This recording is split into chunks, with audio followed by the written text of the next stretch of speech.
Pastor Virgie messaged me the other day to deliver the sermon. She has prior endeavor that she forgot.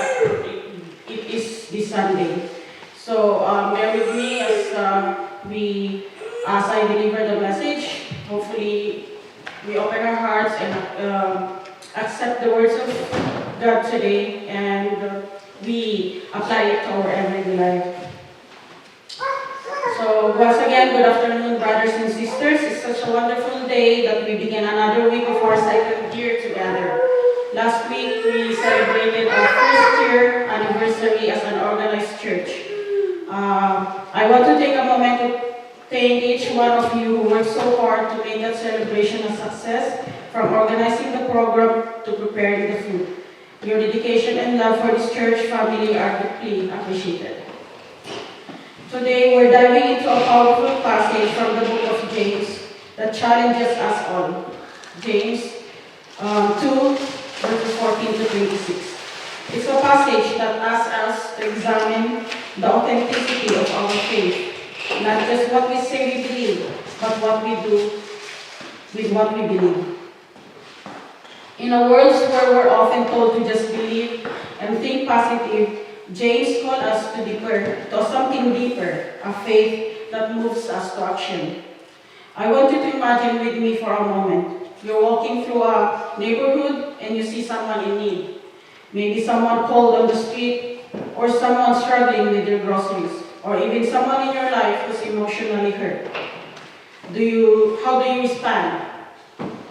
Do you say just a prayer in your heart and keep walking, or do you stop and make a difference?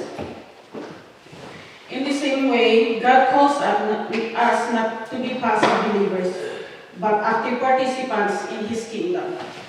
Today, we'll see that living faith isn't just about what we believe in our hearts. It's about what we do with those beliefs in our everyday lives. Before we dive into this passage, let's take a brief look at the historical context. The book of James is one of the earliest written New Testament epistles, and it is widely attributed to James, the brother of Jesus. James wrote this letter to Jewish Christians who were scattered throughout the Roman Empire. These early Christians faced challenges, persecution, economic hardship, and the temptation to conform to societal pressures. James, in this letter, emphasizes practical Christianity, living out the gospel through actions. He doesn't shy away from calling believers to demonstrate the transformative power of their faith through tangible deeds. While Paul's letter, like Romans, focuses on salvation by faith alone, James stresses that true faith results in a changed life that is evident to others. This is not contradiction, but a complementary understanding. Salvation is by grace through faith, but that faith must manifest in our actions. The church at the time struggles with the temptation that still exists today. The idea that intellectual belief alone could satisfy the demands of discipleship. James challenges that notion directly in this passage, urging believers to align their words with their faith. For James, faith without action is not faith at all. It's dead. The message for today is that faith is not a passive belief, but an active, living, and breathing force that should transform every part of who we are. In a world filled with distractions and brokenness, God is calling us to embody His love and truth in the world through real actions.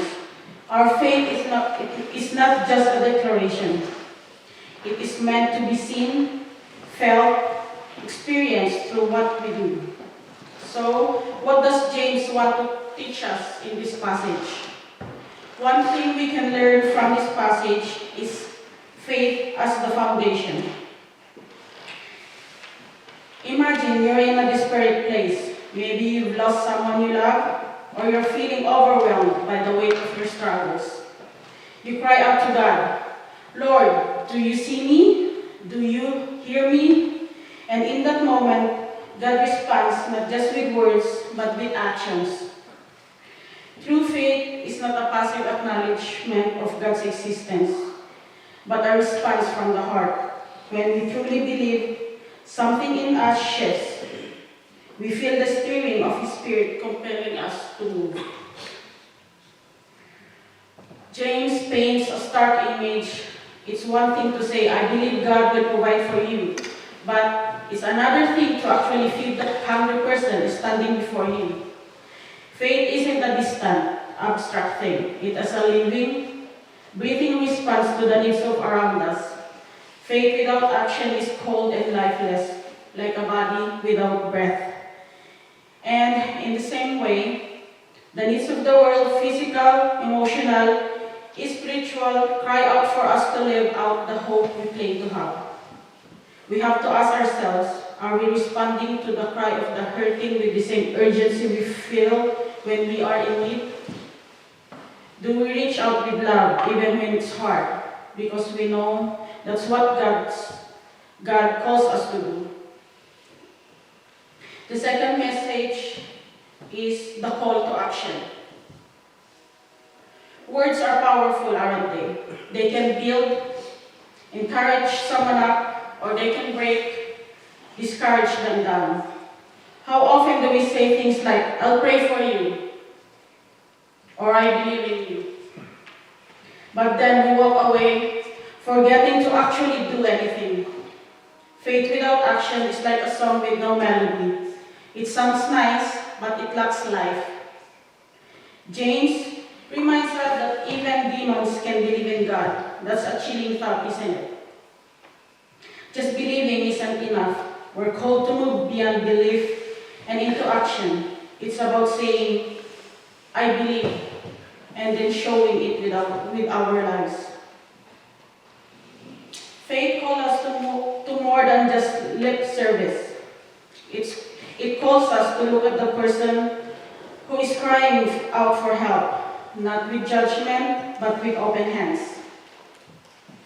Can we hear the deep pain in the world around us? Are we so wrapped up in our own comfort that we can feel the comfort of others? We must wrestle with the tension. What does it look like for us to truly live out our belief in God in every part of our lives? Are we willing to make sacrifices in our comfort and time to serve others? Another message from this passage is being models of living faith. Some examples in the scripture of living faith is Abraham, the man who had a promise from God, but God asked him to give up the very thing he loved most, his son. Abraham's faith wasn't just a feeling. It was a gut-wrenching choice that required him to trust God in ways most of us can't even imagine. And then Rahab, a woman living in the margins with everything to lose, choosing to hide the spies and risk her life for the sake of God's people. Both risked everything they had because their faith was so alive, so real that they couldn't just sit back and do nothing. These stories hit us hard, don't they? They challenge us to ask, am I willing to risk everything for God's kingdom? The cost of following Jesus isn't always easy.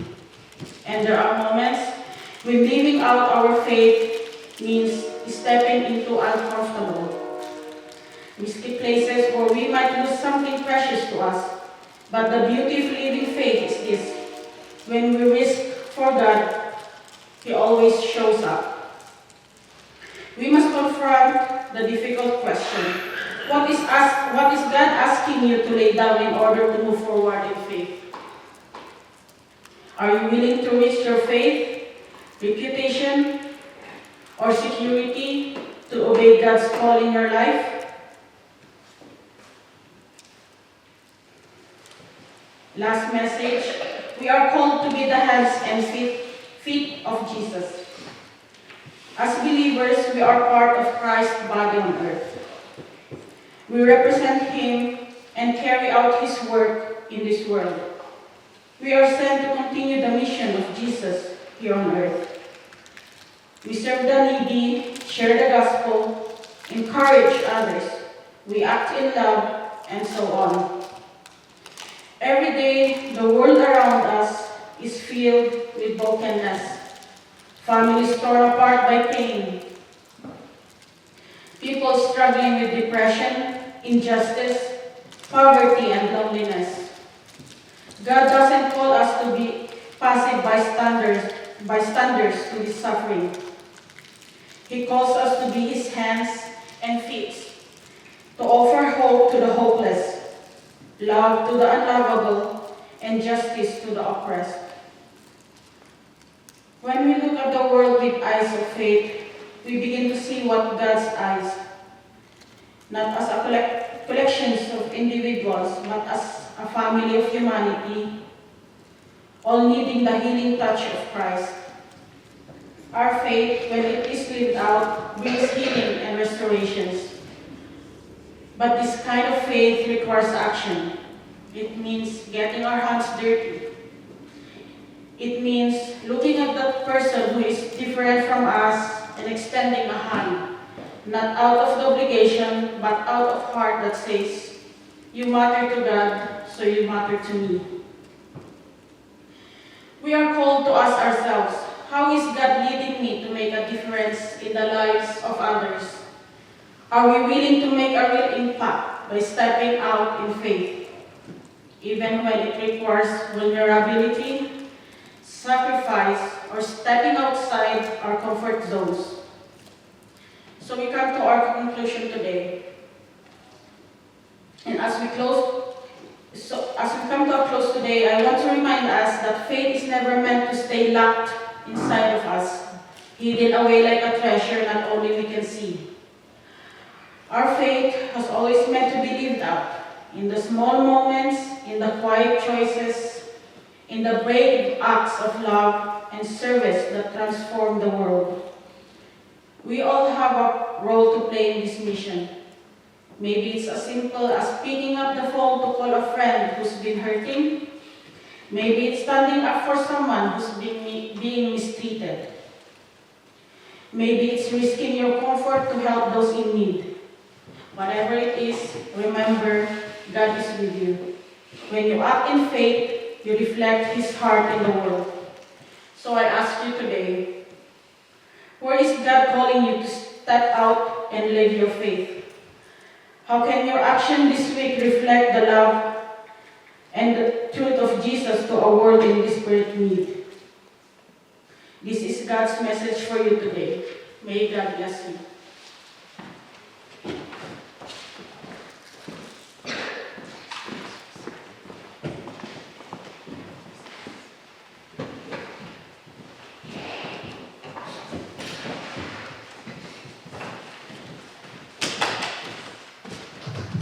For that wonderful message. I hope all of us will slowly digest it and be able to apply it as we go on our daily lives.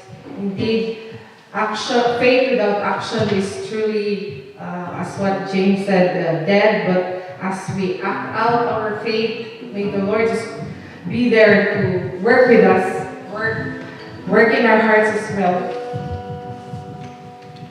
Amen.